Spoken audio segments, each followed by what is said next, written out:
I booked the cheapest Airbnb I could find because my company refused to reimburse lodging for the training. They called it a budget constraint. They called it temporary. They called it something that would change next quarter. I had heard those phrases before. They never changed. The training lasted 4 days in a city I had never visited. The hotel options near the office were expensive.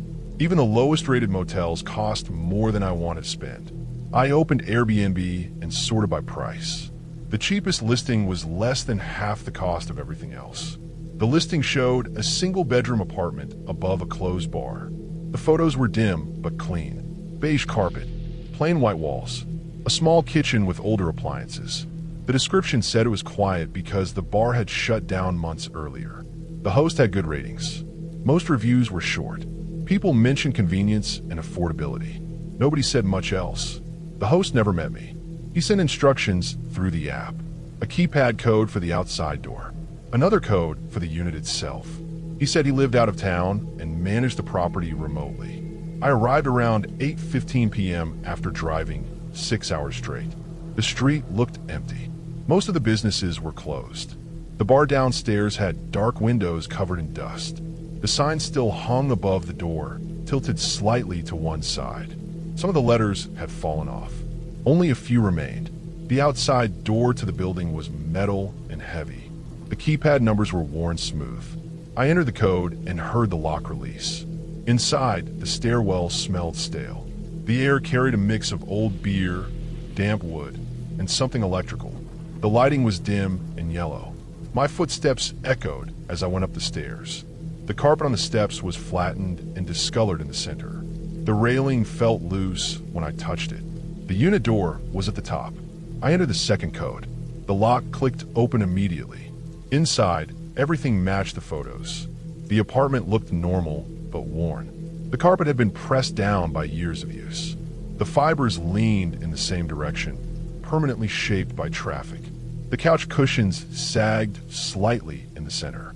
The walls showed faint scuff marks at shoulder height. The kitchen counter had small chips along the edges. It felt clean, but not fresh. Like it had been cleaned many times, but never replaced. I set my bag down and walked through each room. The bedroom had a single window facing the street. The blinds were partially bent. The bathroom sink had a slow drip that stopped and started on its own. I checked the locks on the windows. They worked. I checked the closet. Empty except for 2 wire hangers. Everything seemed fine. I plugged in my laptop on the small table near the bed. I needed to review material before the training the next morning. The charger fit loosely into the outlet. I adjusted it until it held. I noticed how quiet the building was. Not the kind of quiet that feels peaceful, the kind that feels unused. Around 11:45 p.m., I shut the laptop and lay down. The mattress felt uneven. One side dipped slightly lower than the other. I faced the wall and closed my eyes. At 12:32 a.m., I woke up. At first, I did not know why. Then I heard it. Footsteps. Slow. Measured. Directly above me. I stayed still and listened. The sound came again. A shift of weight. Pressure on wood. A faint creak. It did not make sense. There wasn't supposed to be an upstairs. The listing showed only 2 levels. The bar below. The apartment above. I waited, hoping it would stop. It did not.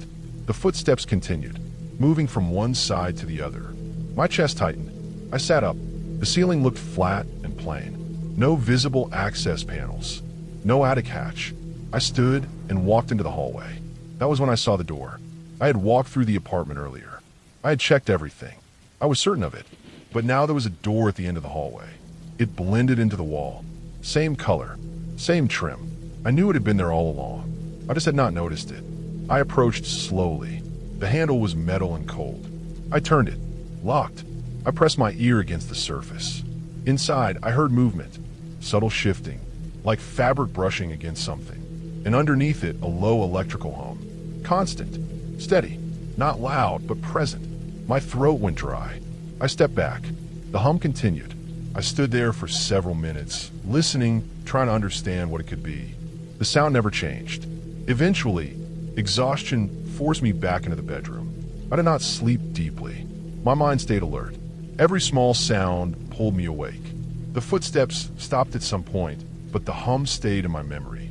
When my alarm went off at 6:30 a.m., I felt drained. I packed quickly.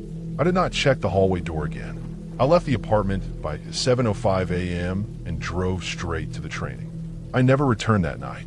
Instead, I booked a different place across town. It cost more, but I did not care. 3 days later, I was home. I unpacked my bag and placed my laptop on the desk. When I opened it, I noticed something small.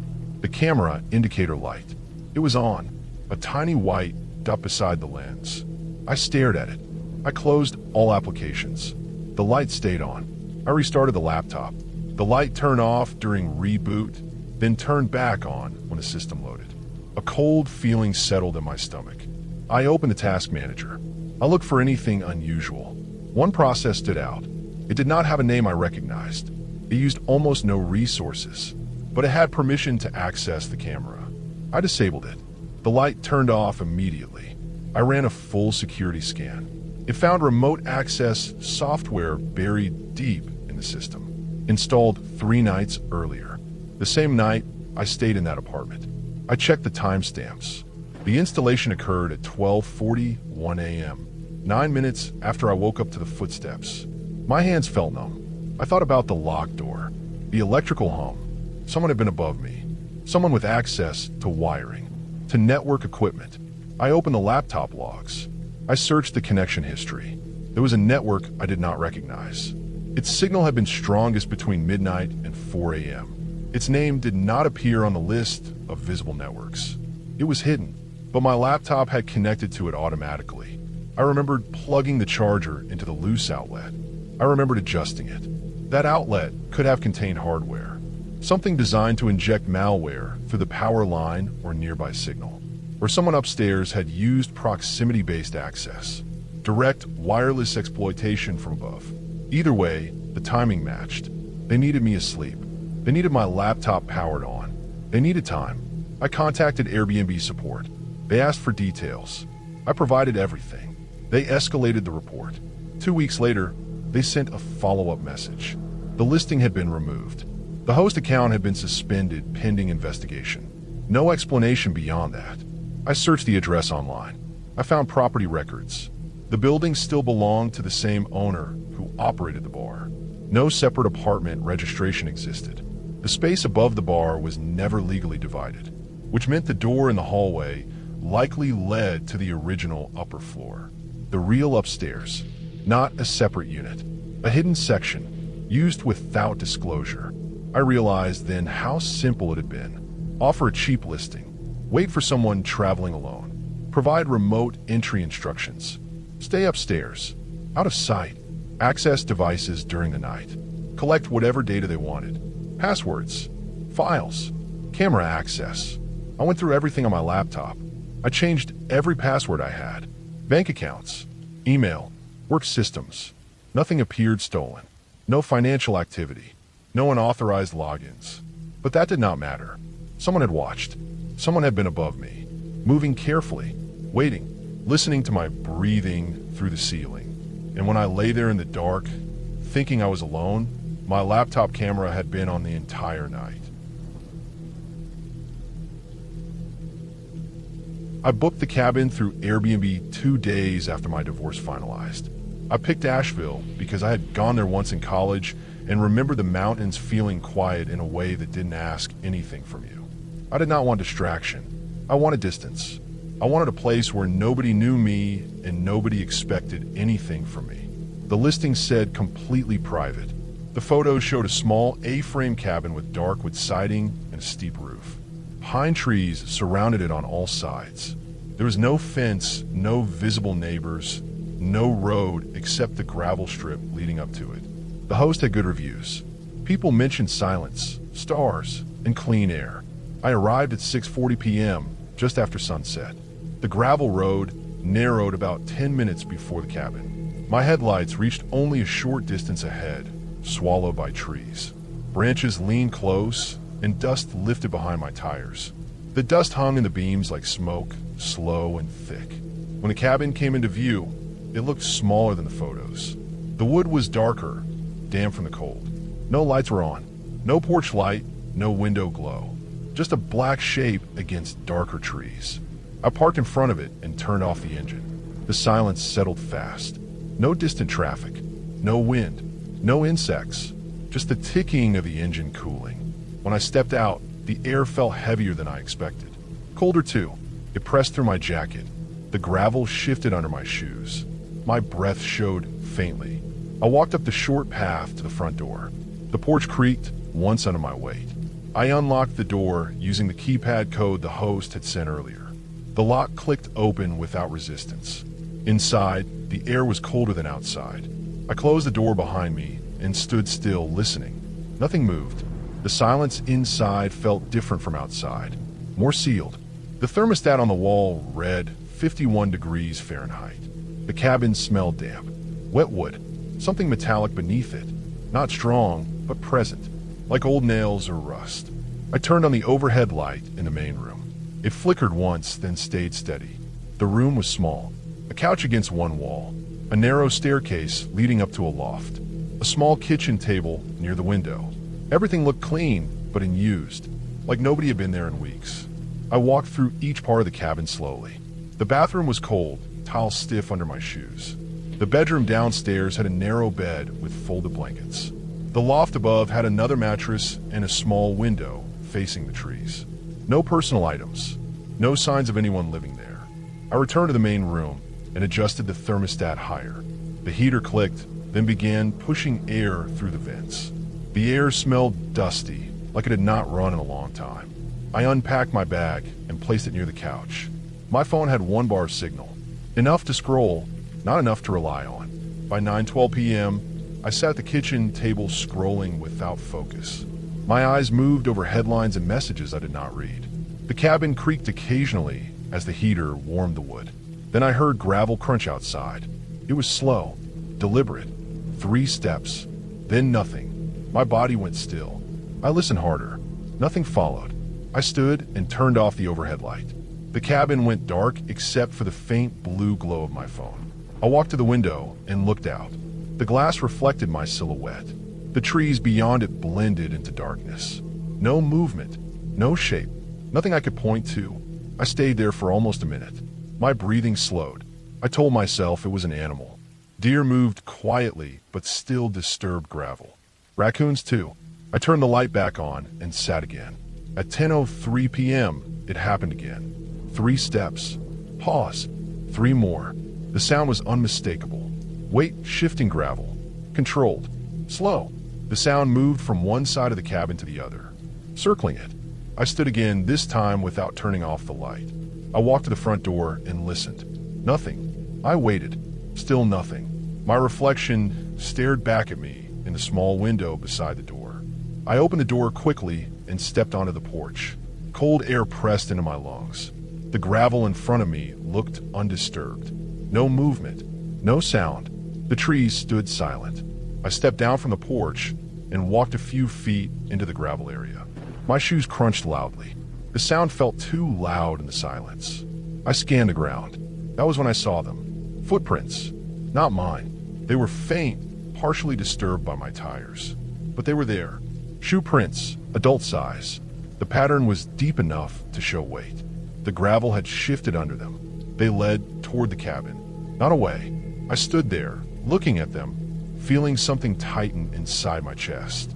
I tried to remember if I had noticed them when I arrived. I could not. I've been focused on the cabin, on unlocking the door, on getting inside the cold. I followed the prints with my eyes. They circled the cabin. They did not continue down the road. They stayed close to the structure. My headlights had washed over them when I arrived, but I had not seen them clearly.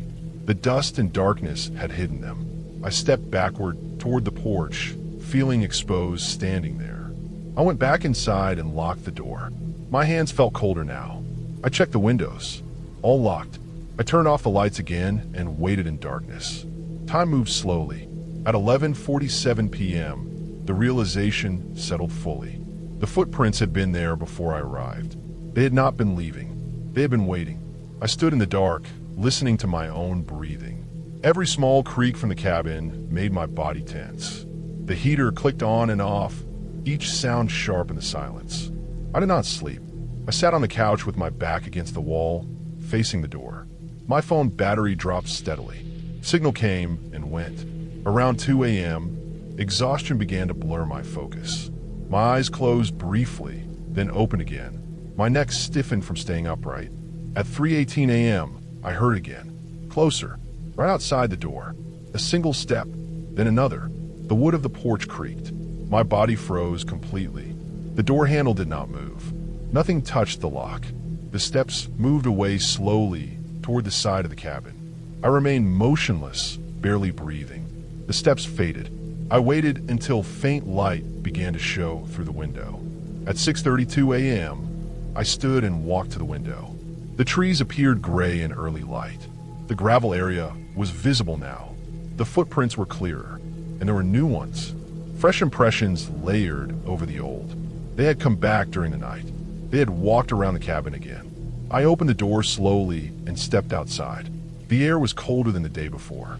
My breath showed clearly. I crouched and examined the prints closely.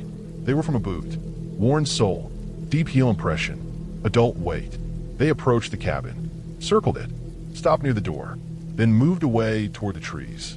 I followed them with my eyes to the tree line. That was when I saw the shape. About 30 yards away, partially hidden behind a tree, a small structure, not visible from the cabin windows. A lean-to made from branches and a dark tarp. It blended into the trees, so while I had not noticed it before, my stomach tightened. I walked toward it slowly. Each step felt heavier. The ground beneath the trees was softer, covered in damp leaves. The lean-to smelled stronger than the cabin. Wet wood, metal, sweat. Inside were items arranged carefully. A blanket, empty food cans, a plastic bottle half full of water, a pair of boots matching the prints. Someone had been living there. Close enough to watch the cabin, close enough to approach it at night. I stood there, looking at the space where someone had slept. The blanket was still compressed from recent use. They had not left long ago.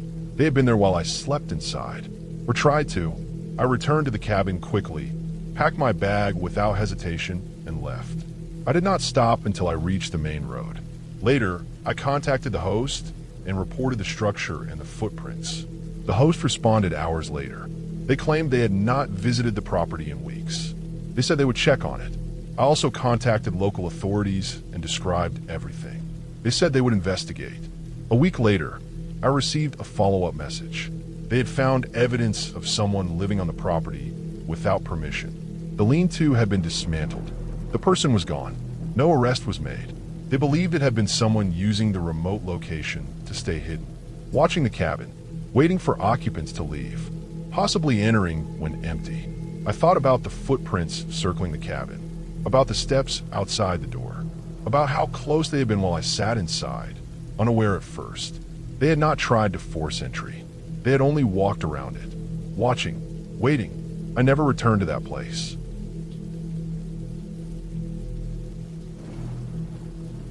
Marcus and I chose that place because of how empty it was. That was the whole point. No highway glow, no porch lights, no distant towns bleeding into the sky. We wanted the darkest sky possible. We left Los Angeles that afternoon, driving east as the city thinned out into scattered gas stations and dry hills. The air changed first. It lost the coastal weight and became thin and dusty. By the time we passed Yucca Valley, everything looked bleached. The ground was pale tan. The plants were sharp and brittle. Joshua trees stood apart from each other like they had grown suspicious of company. The Airbnb listing had only 6 photos. The structure was a flat-roofed concrete rectangle with narrow horizontal windows and no visible fence. The description said it was built in the 1980s as an experimental desert dwelling. It mentioned passive cooling and thick walls. It mentioned isolation. That word stood out. Isolation. We followed the directions exactly. The paved road turned into hard-packed dirt. The dirt road split twice. The GPS signal dropped and came back in pieces. At 5:30 p.m., we saw the building in the distance. It looked smaller than it had online. A gray shape sitting alone on open land. No power lines ran to it. No mailbox. No nearby structures. Nothing but open desert stretching to the horizon in every direction. We parked beside it and stepped out. The first thing I noticed was the silence. Not quiet like a neighborhood at night. This silence had no background at all. No engines, no distant voices, no animals. Just wind moving across sand and dry brush. The concrete walls felt cool when I touched them. The sun was still up, but the material had held onto the night temperature. The lockbox was mounted beside the metal front door. Inside was a single brass key. The interior smelled faintly like dust and old concrete. It was clean, minimal. A couch, a small table, 2 chairs. The windows were narrow and placed high, designed to limit sunlight exposure. The bedroom had 1 bed and a thin mattress. The walls were bare. The floor was polished concrete. Marcus walked through each room, checking corners, opening cabinets, looking at the ceiling vents. He was careful like that. We unloaded our gear. Cameras, tripods, extra batteries, lenses wrapped in cloth. We ate protein bars and drank bottled water. The sun dropped slowly. The temperature followed it down. By 7:10 p.m., the sky had already begun to darken. We went outside and set up about 50 feet from the house. That distance gave us the structure and frame while keeping the sky dominant. The desert at night felt different from the desert during the day. The air cooled quickly. The wind picked up, steady but not strong. The stars came out gradually, then all at once. I had never seen so many. The Milky Way formed a dense white band across the sky. Individual stars looked sharp and close. There was no haze, no glow from civilization. We worked in silence, adjusting exposure times, checking focus, reviewing images on camera screens. Around 10:40 p.m., the temperature had dropped enough that my fingers felt stiff. We packed up and went inside. The concrete held the cool air. It was colder inside than outside. We lay on top of the blanket instead of under it. Marcus fell asleep quickly. His breathing slowed and deepened. I stayed awake longer, staring at the ceiling. The silence pressed against everything. Eventually, I slept. I woke suddenly without knowing why. The room was dark, completely dark. Marcus was sitting upright beside me. He was rigid, still. He did not look at me. He raised his arm and pointed toward the window. My eyes adjusted slowly. At first, I saw nothing. Then I saw movement. A shape passed across the narrow strip of glass. It was not close. It was maybe 20 or 30 feet from the house. Just a darker form against the already dark desert. Tall, too thin. Its arms hung lower than normal proportions. It moved slowly, walking parallel to the wall. I held my breath without realizing it. Marcus reached over and turned off the small lamp beside the bed. The room went completely black. We stayed still. The shape moved out of view. Time passed. Neither of us moved. At 1:26 a.m., I heard something outside. A soft dragging sound. Sand shifting under weight. It came closer. The sound stopped directly beside the wall. Not at the door. Not at the window. Right beside the bed. The wall was thick concrete, but the sound carried through it. A faint pressure against the structure. A presence standing inches away on the other side. My chest tightened. My throat felt dry. I could hear Marcus breathing, slow and controlled. Then, at 1:31 a.m., there was a knock. Not loud, not urgent. A single, dull impact against the concrete wall. It was not the sound of knuckles on wood. It was heavier, solid, like something dense making contact. The wall absorbed most of it, but I felt it through the bed frame. 3 seconds passed. Another knock. Same spot. Same force. Then nothing. No footsteps. No dragging. No movement. Just silence. We stayed frozen. Minutes passed. At some point, exhaustion took over and I slipped into shallow sleep. Morning came slowly. Pale light filled the room. Marcus was already awake. We got up without speaking and walked outside. The desert looked normal again. Empty, bright. But beside the wall where the knocking had come from, there were footprints. Not animal tracks. Boot prints. Deep impressions in the sand. They came from the open desert, approached the wall, stopped, then turned and continued around the structure. We followed them. They circled the entire house. Slow, deliberate steps.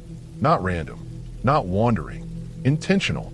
The prints led away toward a low ridge about 200 yards out. Beyond that ridge, they disappeared into harder ground. We stood there for a long time. Then Marcus walked to the car. Something on the rear windshield caught his attention. A small piece of paper was tucked under the wiper blade.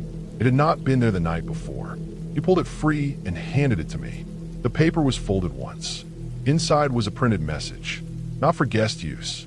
Property under active monitoring. Contact owner immediately. Below was a phone number. We went back inside and checked the Airbnb listing again. The host had not mentioned monitoring.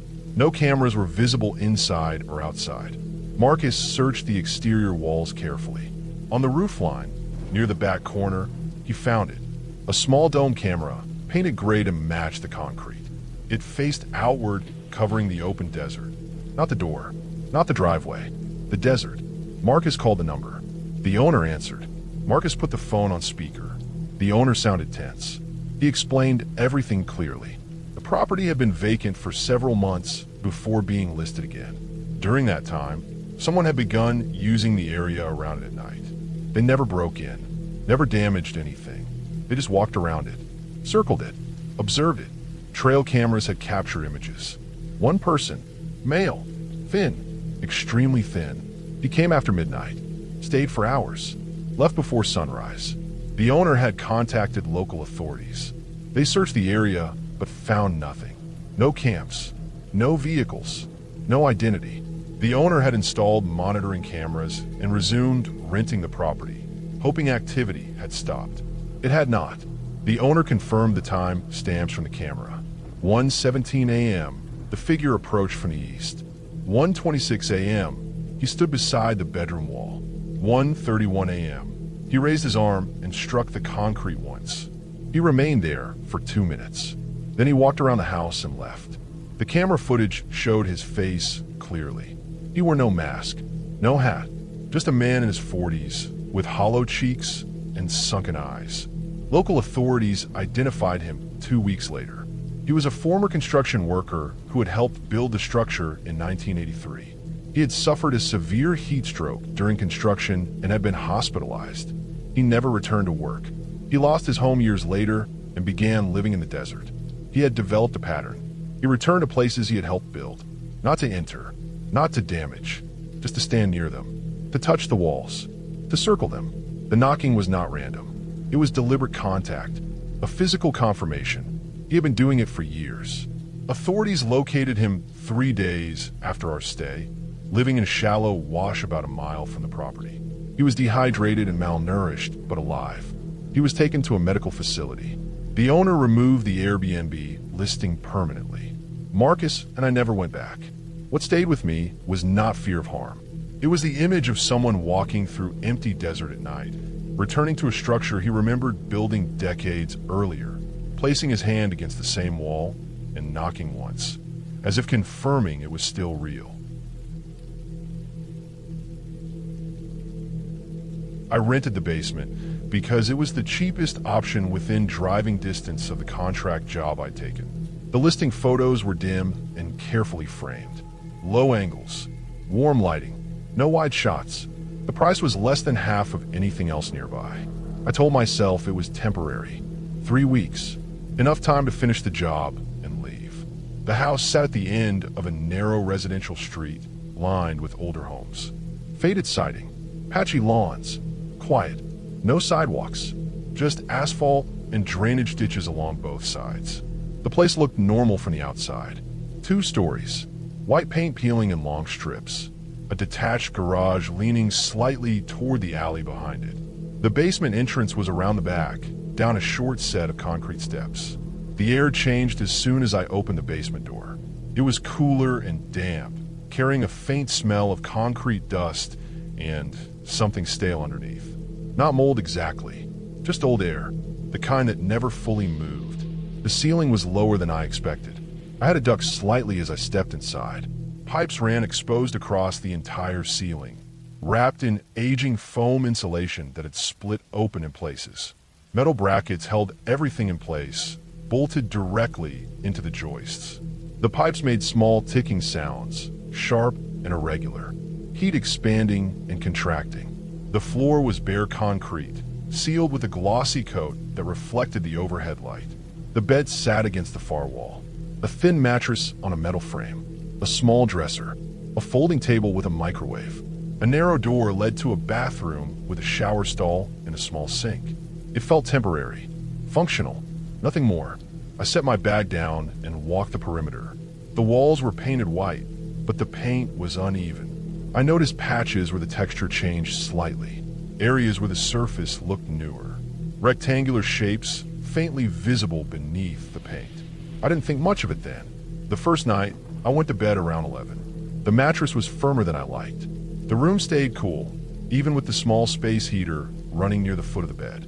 I lay there listening to the pipes above me. Tick, tick, a longer creak, then silence. I fell asleep. I woke suddenly without knowing why. My eyes opened to complete darkness. The heater had shut off. The air felt colder. I checked my phone. 2:14 a.m. That was when I heard it. Breathing. Slow. Uneven. Not mine. It came from somewhere near the wall beside the bed. A faint inhale. A pause. Then an exhale. Soft. Controlled. Close enough that I could hear the air move. I stopped breathing myself. I listened harder. It stopped. The silence pressed in. No movement. No shifting. Nothing. I stayed still for a long time, waiting for it to return. It didn't. Eventually, I convinced myself it was the pipes. Air moving through them. Pressure changes. Old systems made strange sounds. I fell back asleep. The next day, I worked a long shift and came back late. The basement felt the same. Still, cold, normal. I went to bed without thinking about the night before. I woke again at 2:14 a.m. The breathing was there. Closer, clearer. I could hear the slight catch at the end of each inhale. The soft release of air. It came from the wall beside my head. I sat up slowly. The mattress creaked under my weight. The breathing stopped instantly. The silence felt deliberate. I stayed upright for several minutes. My eyes adjusted to the dark. The wall looked smooth, flat, empty. Nothing moved. I reached out and touched it. Cold, solid, no vibration, no warmth. I told myself it was in my head. The stress, the unfamiliar place. I lay back down. Sleep came slowly. The third night, I paid closer attention to the wall before turning off the light. That was when I noticed the panel, a rectangle about 2 feet wide and 3 feet tall. The edges were faint but visible now that I looked directly at them. The paint over was slightly different. The seam ran straight along the perimeter. It blended in well unless you knew where to look. The panel sat at head height directly beside the bed. One corner wasn't flush. It stuck out slightly, just enough to catch a shadow. I stared at it for a long time. I told myself it was an access panel, plumbing, electrical, something routine. I turned off the light and went to bed. I woke at 2:14 a.m. The breathing was there immediately, closer than before, not through the wall, inside it. Each inhale carried warmth. I could feel it faintly against my face. I sat up slowly, my eyes locked onto the panel. The corner that had stuck out earlier was open wider now. Maybe an inch, maybe more. Blackness filled the gap. The air coming from it was warm, damp. I didn't move. The breathing stopped again. I waited. Nothing happened. I turned on the lamp beside the bed. The light filled the room. The panel remained slightly open. I stared at it for several seconds before standing. My legs felt stiff, my chest tight. I stepped closer. The gap was real. The edge of the panel angled outward. The inside was dark, no visible interior surface. I placed my hand against the panel. It was warmer than the wall around it. I pulled gently. It moved. The panel swung open on hinges without resistance. Behind it was a narrow cavity between the concrete foundation and an interior false wall. Bare wood framing, dust, insulation pushed aside. The space was large enough for a person to fit. The air inside was warm. The smell was stronger here.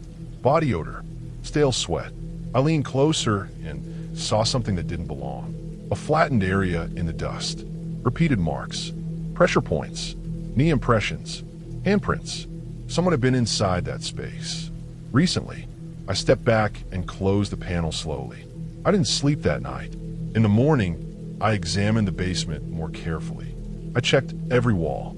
I found another panel near the bathroom, smaller, also slightly misaligned. I opened it. Another cavity. More disturbed dust.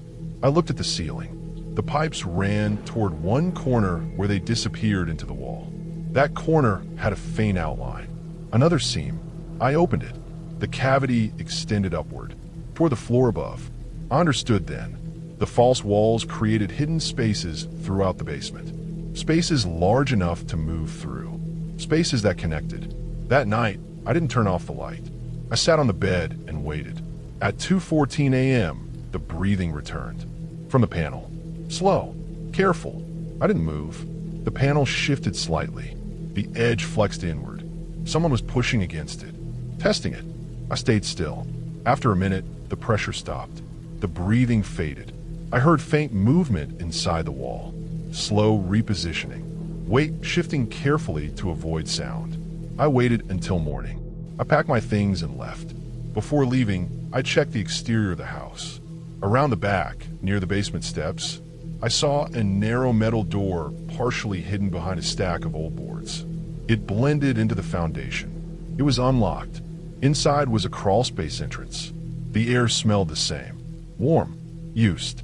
I called the rental platform and reported everything. They removed the listing within 2 days. A week later, I saw a local news article. A man had been arrested at that address. The homeowner. Police found hidden crawl spaces behind the basement walls. Bedding. Food containers. Personal items. Evidence he had been entering the basement unit through concealed panels while guests slept. Watching them. Moving inches away. Breathing beside them. He had built the false walls himself. The panel beside the bed wasn't an access panel. It was a door. I went to Depo Bay in early March, 3 weeks after my brother died. He had loved the ocean in a quiet, private way. He never surfed. He never fished. He just stood and watched. He said the movement made everything else feel smaller. After the funeral, I could not stay in my apartment. Every room held reminders. His jacket still hung over the back of my kitchen chair from the last time he visited. I booked a place through Airbnb without thinking much about it. I chose the first listing that sat directly above the water. The house stood on a narrow strip of land above dark rock. The Pacific Ocean pressed against the shoreline below it. The structure looked stable but exposed, with weathered gray siding and wide windows facing west. There were no neighboring houses close enough to see clearly. One sat uphill behind it, separated by scrub grass and a gravel drive. Another stood farther down the coast, partially hidden behind a bend in the rock. The sound of the waves never stopped. Even during the day, the noise filled every room. At night it grew louder. The water slammed against the rock in irregular bursts. Some waves hit hard enough to vibrate the floor beneath my feet. The air smelled like salt and whetstone. Everything inside the house carried that smell. I arrived late in the afternoon. The sky hung low and gray. The tide was halfway in. Foam clung to the rocks below. I stood at the living room window for a long time after setting my bag down. The height made the water look closer than it was. The drop was steep, but not vertical. There was a slope of uneven rock leading down to a narrow strip of packed sand. The first night, I did not sleep much. I lay in the upstairs bedroom, facing the water. The windows stretched nearly from floor to ceiling. There were no curtains, only thin blinds that did little to block the view.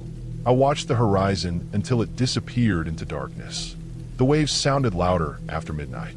Each impact came with a hollow, heavy tone. I checked my phone at 2:41 a.m. The time stayed fixed in my mind because I had not been asleep at all.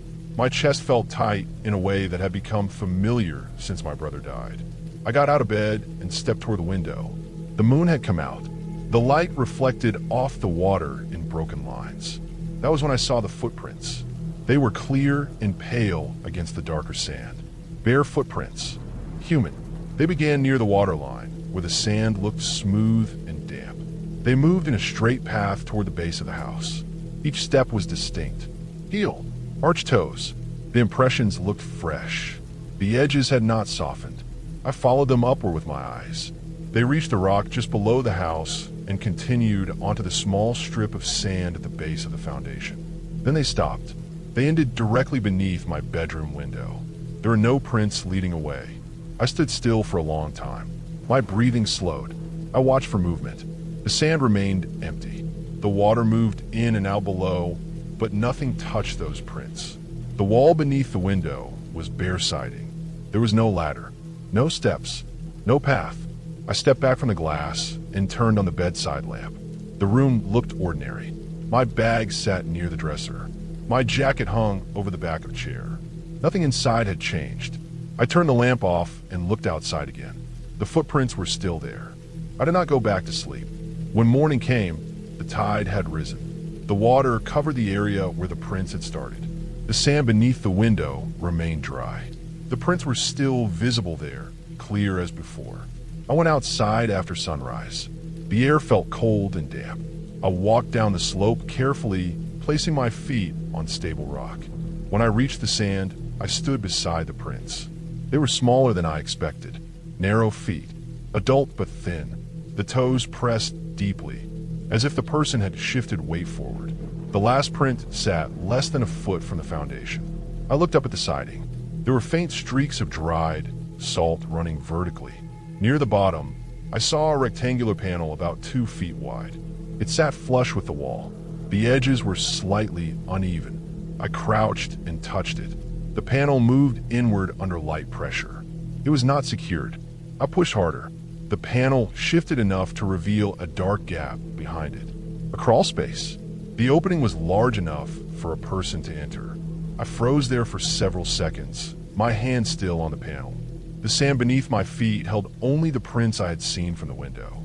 They led directly to that opening. They did not lead away because the person had not left. They had gone inside. I stepped back immediately. My heart beat hard in my chest. I stared at the gap, expecting movement, but the space remained dark and still. I returned to the house and locked the door. I stayed inside the rest of the day. I watched the crawl space opening from the window. Nothing came out. That night, I did not turn off the lights. I stayed awake in the living room. The waves continued their steady impact below. Every sound felt sharper. At 2:41 a.m., I was already watching the window. Movement appeared near the waterline. A shape emerged from the darkness. A person climbed onto the sand. The figure moved slowly, keeping low. Moonlight reflected off wet skin. The person wore dark shorts. Nothing else. They walked barefoot across the sand, stepping into the same path as before. They reached the crawl space panel. They crouched and pulled it open. They disappeared inside. I did not move until morning. After sunrise, I packed my bag. I stayed inside while waiting. A patrol vehicle arrived mid-morning. I had contacted local authorities through an online report system earlier that night. I watched from the window as officers inspected the crawl space. They removed a thin sleeping bag, a plastic container, bottles of water, a small flashlight. Later, I received a written report through email. The crawl space had been used for at least several weeks. The person had accessed it repeatedly from a shoreline. Entering from below avoided being seen from the road. The foundation panel had a damaged latch. It could be opened from outside with minimal effort. The individual was identified and taken into custody that same day. He had no permanent address. He moved along the coast, sleeping in concealed places. The report stated he chose rental properties because occupants changed frequently. He approached from the water to avoid detection. Bare feet left less noise on sand and rock. The prints ended at the wall because he never left by that route. He stayed beneath the house during the day. I checked out immediately after reading the report. Before leaving, I stood one last time at the window. The sand below looked smooth again. The tide had erased everything. The ocean moved the same way it always had. Steady, indifferent. I drove north along the coast without stopping. The tightness in my chest had changed. It was no longer only grief. It carried something else now. A clear understanding of how close someone had been. How long he had stayed beneath me while I lay awake above him, listening to the same waves. My brother had loved the ocean because it made everything else feel smaller. Standing there, I understood the opposite could also be true. The cottage sat alone in a shallow valley, built from dark stone that looked older than anything else around it. The walls were thick and uneven. Moss filled the cracks. The roof sagged slightly in the middle, as if it had settled into the earth over centuries and never moved again. Beyond it stretched open fields in every direction, broken only by low dry stone fences and narrow dirt tracks worn pale by hooves and rain. Sheep covered the hillsides in loose groups, heads down, grazing without urgency. They moved slowly, like they had nowhere else to be. My girlfriend and I had rented the place for 3 nights in late October. Our anniversary. We had both wanted somewhere quiet. No cities, no noise, just distance from everything familiar. The drive-in had taken longer than expected. Narrow roads twisted between hills, bordered by stone walls that left no room for error. The sky had darkened early, thick clouds blocking the sun hours before sunset. By the time we reached the cottage, the light was already fading into gray. The host had met us briefly outside. He was older than I expected. Lean, weathered face, heavy boots caked with mud. His car idled nearby.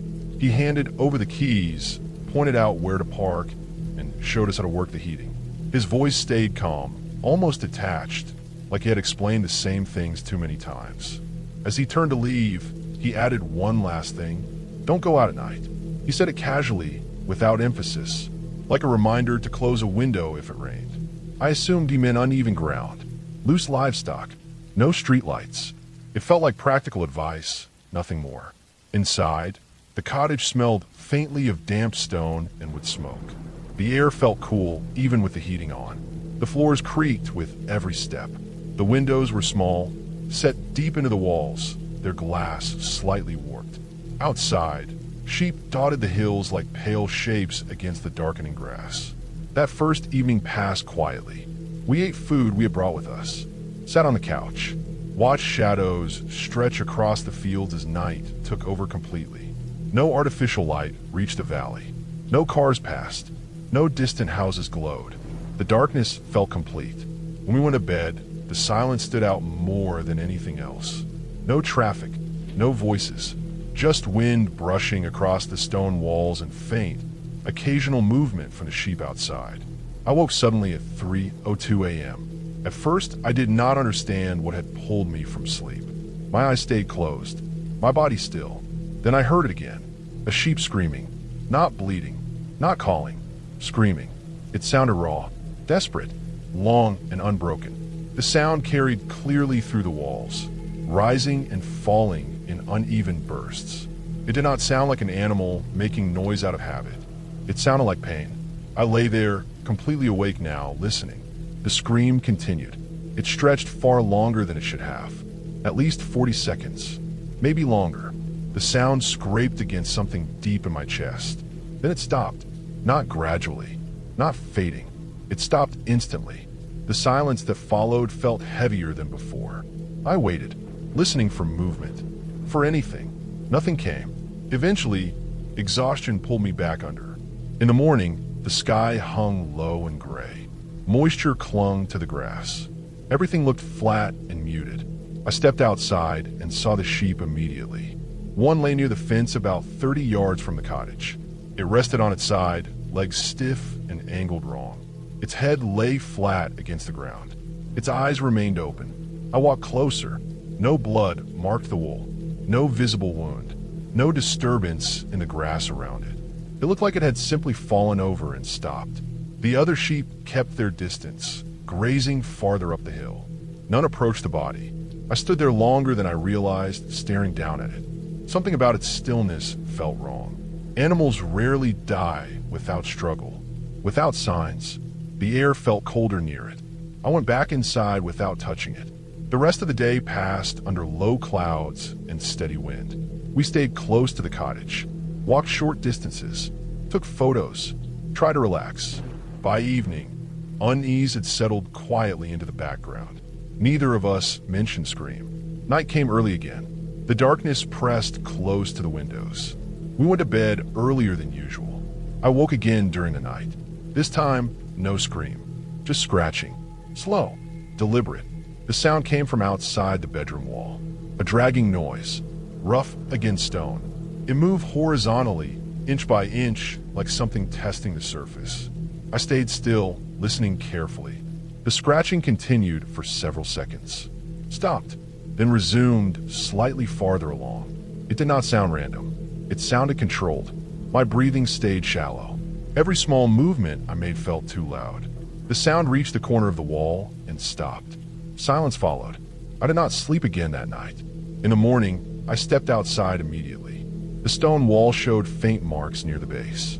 Thin scratches across the moss and damp surface.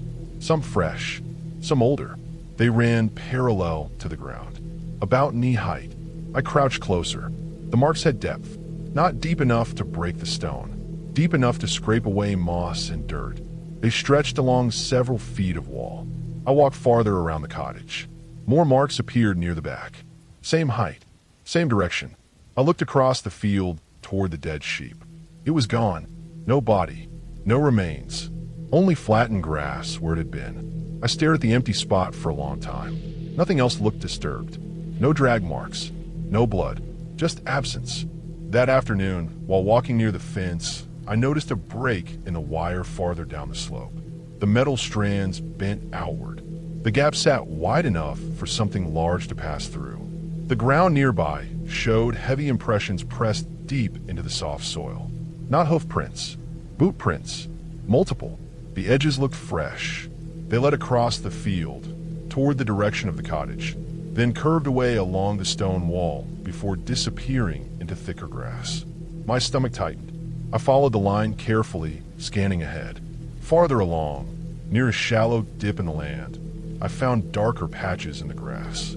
Dry blood, not much, just enough to stain the blades.